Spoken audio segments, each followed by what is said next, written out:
Mymensingh city কর্পোরেশনের সাপ্লাইয়ের পানি নিয়ে চরম ভোগান্তিতে নগরবাসী। পানির বিল নিয়মিত অথচ নিয়মিত পানি মেলে না। যাও একটু পাওয়া যায় তাও ময়লা, দুর্গন্ধযুক্ত, ব্যবহারের অযোগ্য। ময়মনসিংহ থেকে মোহাম্মদ আসাদুজ্জামান সুমনের তথ্যে ও সাখাওয়াত হোসেনের ছবিতে ডেস্ক রিপোর্ট।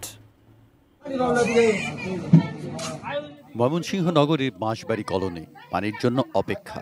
কখন আসবে পানি? নিয়মিত বিল নেয় সিটি কর্পোরেশন। সার্বক্ষণিক পানি সরবরাহের কথা তাদের, কিন্তু মর্জিমাফিক আসে পানি, তাও অল্প স্বল্প।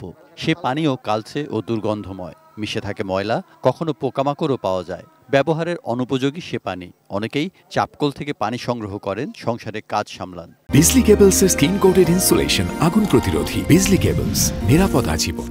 বাঁশবাড়ি কলোনির মতো ময়মনসিংহের অধিকাংশ এলাকাতেই নিত্যদিনের এমন দুর্ভোগ। পানি তো আসেই না, এমনি সকালে একটু যদি আসে এক বালতি পানি হয় না।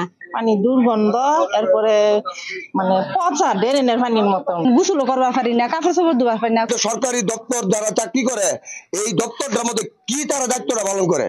1869 সালে গঠিত হয় ময়মনসিংহ পৌরসভা। 2018 সালে উন্নীত হয় সিটি কর্পোরেশনে। তবে শত বছরের পুরনো পানি সরবরাহ ব্যবস্থা মানসম্মত হয়নি। পরিস্থিতি বরং দিনকে দিন আরও নাজুক। বাসিন্দাদের অভিযোগের বিষয়টি স্বীকার করছে সিটি কর্পোরেশন কর্তৃপক্ষ।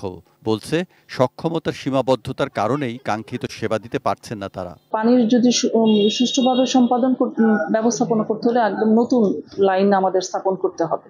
সিআরডিবি প্রজেক্ট থেকে একটা ফিজিবিলিটি স্টাডি হচ্ছে, ভবিষ্যতে হয়তো আমরা এই সমস্যাটা কাটিয়ে উঠবো ইনশাআল্লাহ।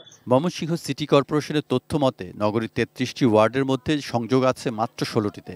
গত অর্থ বছরে পানি বিভাগের আয় 1.5 কোটি টাকা আর ব্যয় প্রায় 3 কোটি টাকা। অর্থাৎ ভর্তুকি দিয়েই চলছে মসিক এর পানি বিভাগ।